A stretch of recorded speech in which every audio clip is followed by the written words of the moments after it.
On our 10th anniversary, my husband poisoned my drink, watching me collapse while he laughed with his girlfriend. They thought I was dead. They stole my $250 million business and disappeared without a trace. But I survived. And after months of planning in the shadows, I returned. Not for mercy, but for revenge they never expected. I've spent 15 years building something I was proud of, my fashion empire. It wasn't just a business to me. It was my blood, sweat, and tears. I started small, with nothing more than a dream and a small loan from my grandmother. But over the years, I turned it into a luxury fashion brand worth $250 million. I had it all: the success, the admiration, the respect, and the perfect life. Or so I thought. I had a beautiful home, a loyal husband, and a best friend who was my business partner. Daniel, my husband, was everything I had ever wanted: charming, successful, supportive. We'd been married for 10 years. And then there was Sophia, my childhood friend, who I trusted like a sister. She was my business partner from the very beginning, and we had built the company together. She was always there, helping me navigate the business world, making decisions that would lead us to greater heights. I thought she was the one person I could always rely on. Our company was flourishing, and everything seemed perfect.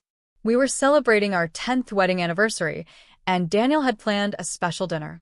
I had no idea that this night, the one I thought would be about love and celebration, would be the beginning of my downfall. It started like any other evening. We were at an exclusive restaurant, the finest wine being poured into our glasses, a lavish feast in front of us. Daniel raised his glass and toasted to the success we'd built, to our marriage, to our future. I smiled, feeling on top of the world. But then, something changed. As I took a sip of my wine, I felt a strange sensation. It wasn't like the usual warmth of alcohol. This was sharp, intense, like something was coursing through my veins. My vision blurred, and a searing pain shot through my body. The room spun around me, and I struggled to breathe. I looked over at Daniel and Sophia, thinking they would help, but what I saw in their eyes made my heart stop. They weren't worried. They weren't concerned at all. They were smirking. The last thing I remember before everything went black was the two of them smiling at me: Sophia, my best friend, and Daniel, my husband, the man I had given everything for. It didn't make sense. How could they do this? How could they betray me like this? I woke up what felt like days later, but everything was different. I wasn't in the luxurious penthouse we'd once shared. Instead, I was in a filthy motel room, barely alive.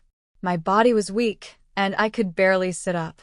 My head throbbed, and I felt disoriented, like I had just woken up from a nightmare I couldn't escape. A local doctor had found me and patched me up, but there was no mistaking it. I had been poisoned. The doctor was kind enough to tell me that I had been found in an alley, left for dead. The realization hit me hard. My husband, the man I trusted with everything, and Sophia, the one person I thought was loyal, had done this to me. They had tried to kill me. I tried to call my lawyer, but my phone had been wiped clean. I tried to reach my company, but I couldn't get through. Every number, every contact, every trace of my former life was gone. That's when I learned the full extent of their betrayal. Daniel and Sophia had stolen everything: my business, my bank accounts, my properties. They didn't just want me dead.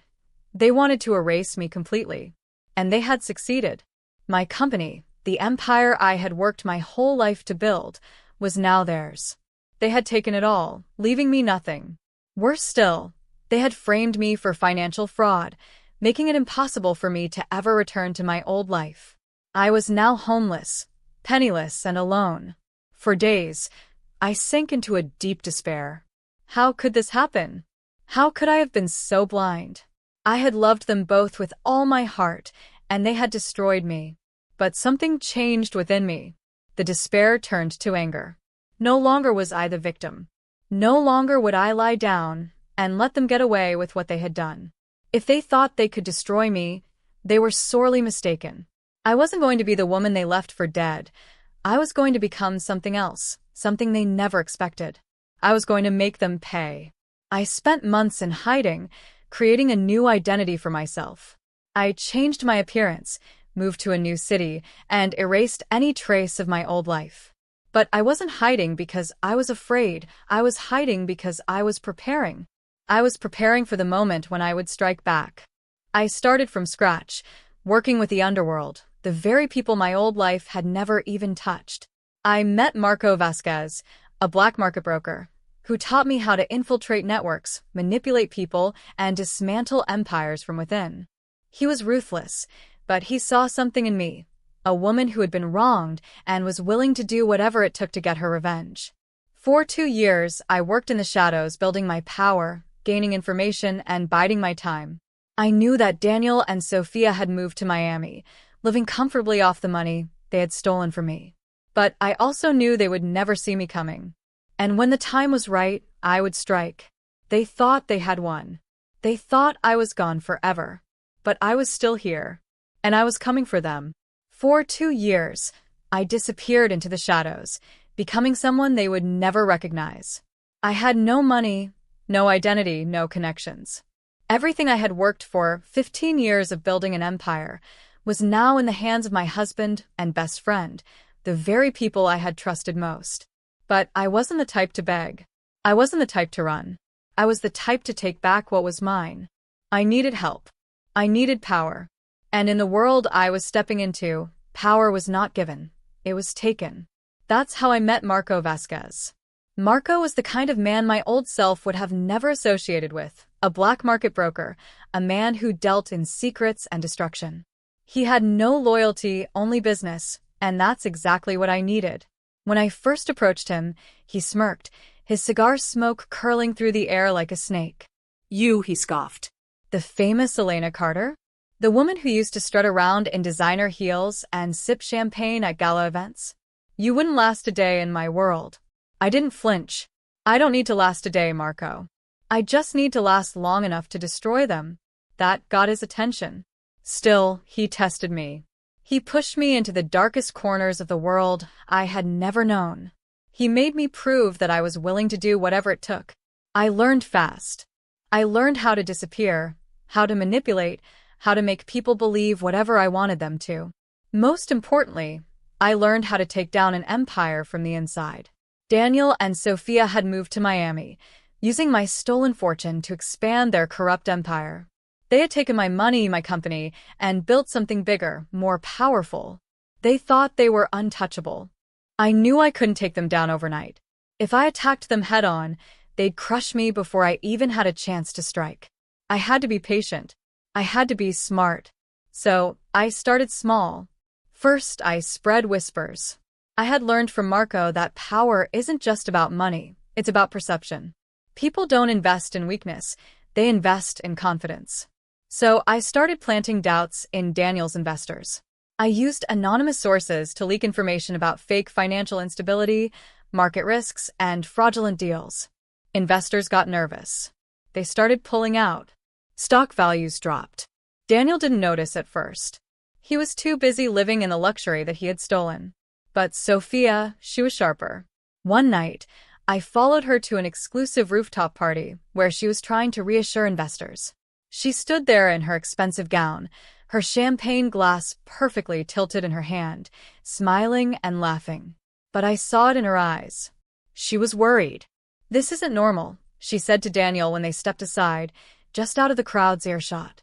"Things are falling apart too easily." Daniel, ever arrogant, just laughed.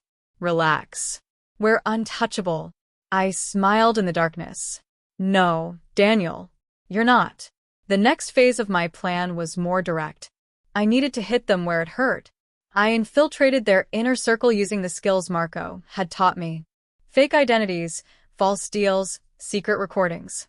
I became a ghost in their world, a shadow slipping through their networks, unseen but deadly. I bribed their accountants to leak documents. I hacked into their encrypted transactions and funneled the information to federal investigators, just enough to make them suspicious, just enough to put them on a watch list. Then I planted a financial time bomb. Daniel and Sophia had a $50 million investment deal lined up with foreign investors. If the deal went through, they'd double their stolen wealth. But if anything went wrong, they'd collapse. So I made sure it went wrong. I used a fake identity to pose as a key investor, promising a huge influx of capital. At the last minute, I backed out, causing a chain reaction of losses. Investors panicked. The deal collapsed overnight. Daniel woke up to a $50 million disaster. And then, to make it worse, I leaked fraudulent transactions to the feds. They froze his accounts. His empire wasn't just bleeding, it was on the verge of death. The pressure was building. Daniel was panicking. He wasn't as smart as he thought he was. He relied on money, but he didn't know how to navigate a real crisis. Sophia, though, she wasn't stupid. She knew something was wrong. She just didn't know who was behind it. "We have an enemy," she told Daniel one night. I listened through a hacked microphone in their office. Daniel was pacing, drinking his usual expensive whiskey, furious. "We have plenty of enemies. Business is cutthroat." "No," Sophia snapped. "This feels personal." She was right. It was. But I wasn't done yet. I wanted them to feel what I had felt. The fear. The helplessness. The betrayal. And soon they would. Because I had one final trick left. A trick that would make sure they never walked away from this. They thought they had killed me. But I was alive. And I was just getting started. The cracks in their empire had started to show. I could see it in the way Daniel's confidence wavered, in the way Sophia's once flawless composure began to crack. They still had power, but now they were grasping at it with desperate hands. Their business was bleeding money, their investors were pulling back, and the whispers of fraud investigations were circling them like vultures. They didn't know who was behind it, but they could feel it. The pressure. The suffocation. The slow, inescapable downfall. But I wasn't done. Not yet. I wanted to take everything from them the way they had taken everything from me. I wanted them to feel the weight of betrayal, the agony of losing everything they had built. They had stolen my empire, my money, my dignity. But worst of all, they had stolen my trust. So I needed to take more than just their wealth. I needed to take their sense of security, their belief that they were in control. Sophia was the first to crack. She had always been the sharper one, the one who sensed things before Daniel did. She knew something was wrong, even if she didn't know exactly what. I watched her from the shadows, tracking her every move. She started taking secret meetings, trying to figure out who was sabotaging them. She hired private investigators, looking for a ghost that no longer existed. One night, she met with a broker in a secluded restaurant. I sat a few tables away, unnoticed. Her voice was tense, her fingers gripping the stem of her wine glass too tightly. "There's someone after us," she said. "Someone who knows too much." The broker shrugged. "Business enemies?" Sophia shook her head. "No. This isn't just business. It's personal." She was right. But it was already too late for her to do anything about it. The final piece of my plan was simple. I needed to make them turn on each other. I needed them to destroy themselves from within. And so I planted the seeds. I sent anonymous emails to Daniel, making it seem like Sophia had been embezzling from their accounts. I made sure the financial discrepancies looked real, forged the documents so perfectly that even an expert would believe them. Daniel, already paranoid from the financial collapse, took the bait. I could see it happening. Small, subtle shifts in the way they spoke to each other, the way they avoided each other's eyes. Daniel stopped trusting her. Sophia grew defensive. Their once unbreakable partnership was now cracking under the weight of suspicion. Then I sent Sophia something even more damning. Emails between Daniel and a mysterious offshore account. Fake, of course, but convincing enough to make her believe he was preparing to leave her behind, to throw her to the wolves while he made his escape. And it worked. The night it all fell apart, I was there, watching from the shadows. They were in their penthouse, their voices echoing through the halls.